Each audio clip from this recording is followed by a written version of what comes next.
Les gens qui sont sages n'attendent pas d'être noyés dans les mauvaises pensées pour demander pardon à Dieu. Je t'ai déjà dit ça une fois. Les gens tombent parce qu'ils n'évacuent pas. Dès que j'ai péché en pensée, pour moi j'ai péché. Toi, quand tu as péché en pensée, tu as mal pensé, tu dis personne n'a vu, personne n'a entendu, ni vu, ni connu. On avance. Moi, je m'arrête à ça. J'ai dit, Seigneur, ça là, je sais que c'est un péché. J'ai péché en pensée, je te demande pardon. Je n'ai pas besoin d'aller plus loin. Vide-moi, débarrasse-moi de ça. Tu vois? Si tu arrêtes la chose qu'elle est dans les pensées, que tu mets ça devant le trône, ça n'a pas de raison de continuer à se développer. Mais quand tu caches le péché là, tu caches. Celui qui cache ses transgressions ne prospère pas. Moi, la différence, c'est que la mauvaise pensée là, je viens devant Dieu, je dis ça c'est pas toi, je demande pardon. Et je dis à Dieu, je n'ai pas d'excuse. C'est parce que quelqu'un m'a fait ici que je dois avoir cette pensée là, je demande pardon. Je refuse de la justifier, je refuse de lui donner une explication, je refuse de lui donner, parce qu'il y a des gens, ils ont vécu la même chose, ils n'ont pas réagi de la même manière. Donc je ne donne pas d'excuses. La sincérité va te garder dans la pureté de tes pensées. Et quand la pensée est là, je vais crier à Dieu, je dis Seigneur, moi, ne me laisse pas avec ça, ne me laisse pas, je t'en supplie, ne me laisse pas. Tu vois. Le problème c'est que toi tu as de mauvaises pensées, mais tu ne te bats pas contre ces mauvaises pensées. Comment garder son cœur dans l'humilité quand les responsabilités commencent à arriver sur nous? Ok, ça veut dire quoi? Quand tu vois que telle chose, on t'a donné une responsabilité et que tu commences à devenir arrogant, imbu, suffisant. Bon, en fait, le Seigneur dit, si ton œil droit ou gauche est pour toi une occasion de chute, coupe-le. Si ta main est une occasion de chute, arrache-la. C'est toi qui dois juger. Quand tu sais que quelque chose commence à te rendre arrogant, mets des garde-fous. Soit tu dis, je vais attendre un peu pour ça, je ne suis pas prêt encore. Quand tu sens que ton âme s'emballe, il faut discipliner ton âme. Tu pries, tu demandes à Dieu vraiment pardon pour la pensée, l'arrogance, l'orgueil, la suffisance, le mépris. Il faut demander à Dieu pardon et crier à Dieu pour qu'il te débarrasse de ça. C'est une bonne chose à faire. Amen. Maintenant, sinon aussi, tu peux trouver d'autres leviers. Bon, avant la démission, parce que si, quand tu as tout appliqué, ça ne marche toujours pas, il faut démissionner. C'est-à-dire, là, tu rentres dans la dimension, ça devient une occasion de chute pour moi. Depuis qu'on m'a nommé responsable, là, il y a trop d'orgueil en moi. Pasteur, punissez-moi. Pasteur, mettez-moi sous discipline. Il y a des gens, la sanction, le recadrage, ou le fait de l'écarter un peu, ça va le briser. Et c'est bon. Il faut apprendre à te juger toi-même. Il y a des choses, dès que tu vois que ton cœur s'enfle, dis attention, cette chose-là est dangereuse. Vous me comprenez? Ne va pas avec insouciance en disant non, c'est pas grave. Non, quand ça commence à monter dans ton cœur, juge ça toi-même. C'est pour ça qu'il dit, si ton cœur, si ta main droite ou ta main gauche ou une position est une occasion de chute, coupe-la. Mais moi, je te dis, avant de couper, deal avec. Demande pardon à Dieu. Et puis, parfois, si vraiment ton cœur s'emballe, demande un rôle, demande une responsabilité, demande d'être responsable adjoint, par exemple. Demande à laisser la responsabilité à quelqu'un d'autre, toi, sois seulement adjoint. Si quand tu es la tête, tu es le leader, tu es devant, l'orgueil rentre en toi, ça veut dire que tu n'es pas prêt encore à gérer la responsabilité. Donc oui, tu peux demander pardon, crier à Dieu, mais si ça persiste, alors demande à ne plus être le numéro 1 et à rendre compte à quelqu'un d'autre. En faisant ça, tu es en train de te juger toi-même.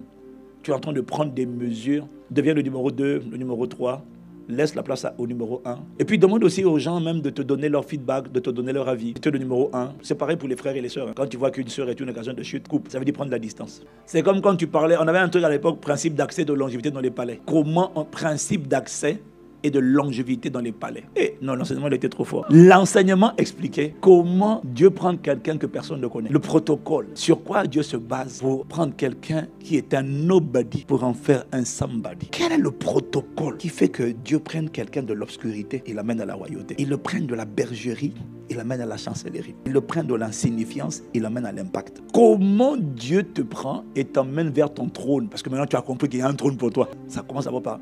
Il faut d'abord qu'il dise à ton sujet, j'ai trouvé un homme selon mon cœur. Hein?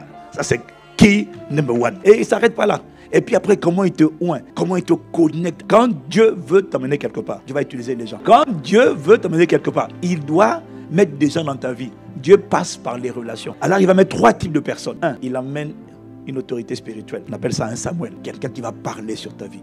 Quelqu'un qui va couvrir ta vie. Mais il ne s'arrête pas seulement à ça. 2, il va t'emmener un Saül que tu dois servir. Mais ce qui va faire que Saül va être attiré par toi, ce n'est pas tes demandes d'entretien. Ce qui va faire que Saül va être intéressé par toi, c'est quand tu vas commencer à t'intéresser aux problèmes de Saül. Et quand tu vas être vexé de ce que Saül est humilié. Quand tu vas prendre les frustrations, pas tes frustrations, j'ai mes problèmes. Non, tes problèmes ne t'apporteront aucune promotion. Ce sont les problèmes de l'autorité qu'on appelle Saül. Dès que tu vas commencer par toi, tu n'iras nulle part. Donc tu vas te donner des Saül, puis tu vas te donner des Jonathan, des partenaires d'alliance, des confrères comme toi, mais des gens qui aiment Dieu. Et des Jonathan sont des gens particuliers, ce sont des gens qui sont positionnés déjà, mais ils aiment ton cœur. Et puis, ils discernent que tu vas t'emmener loin. Et les Jonathan sont des gens qui n'ont pas peur de de ce que tu vas devenir grand. Avant le trône, il y a les palais. Le palais, c'est pas le trône. Le palais, c'est l'environnement autour du trône. Le palais, c'est quand tu arrives maintenant, tu fais partie du conseil. Avant, tu étais dans la foule. Maintenant, tu es dans les 12. Ça, c'est le palais. Tu fréquentes le trône, l'environnement du trône, mais tu n'es pas sur le trône. Il y a quelqu'un qui est le leader. Il y a quelqu'un qui est le responsable. Il y a quelqu'un qui est le berger. Mais toi, maintenant, tu fais partie du conseil, du groupe restreint. Et c'est le palais. C'est pas Goliath. Ce sont les palais qui sont les cimetières des gens qui ont du potentiel. C'est là que les gens commencent à se disqualifier. Tant qu'ils étaient dans l'assemblée, il n'y avait pas de problème. Dès que tu les emmènes au palais, autour du trône, la folie, le mauvais cœur va commencer à les empoisonner. Les palais sont des lieux délicats avec des lignes rouges à ne pas franchir. Sauf que la ligne n'est pas écrite. Celui qui n'a pas le cœur de Dieu ne sait pas discerner. Et donc, il franchit un truc qu'il ne fallait pas. Et puis, pouf, il est disqualifié. Règle numéro 1, quand tu arrives au palais et que Saül t'a fait monter au palais. Règle numéro 1, longue vie au roi. Ça veut dire, assure-toi que Saül vive longtemps.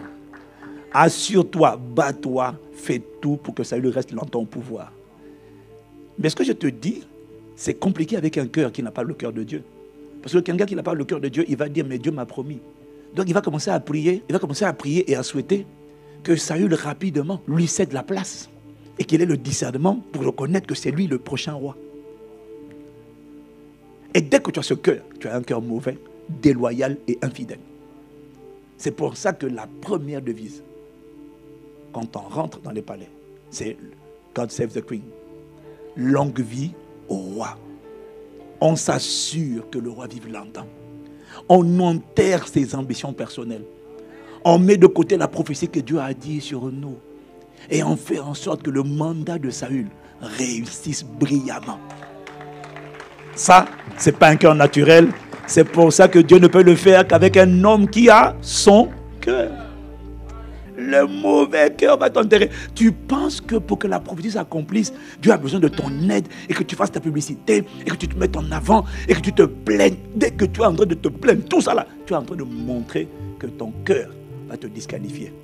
C'est pour ça que je te répète, la clé qui amène au sommet, c'est le cœur de Dieu d'abord.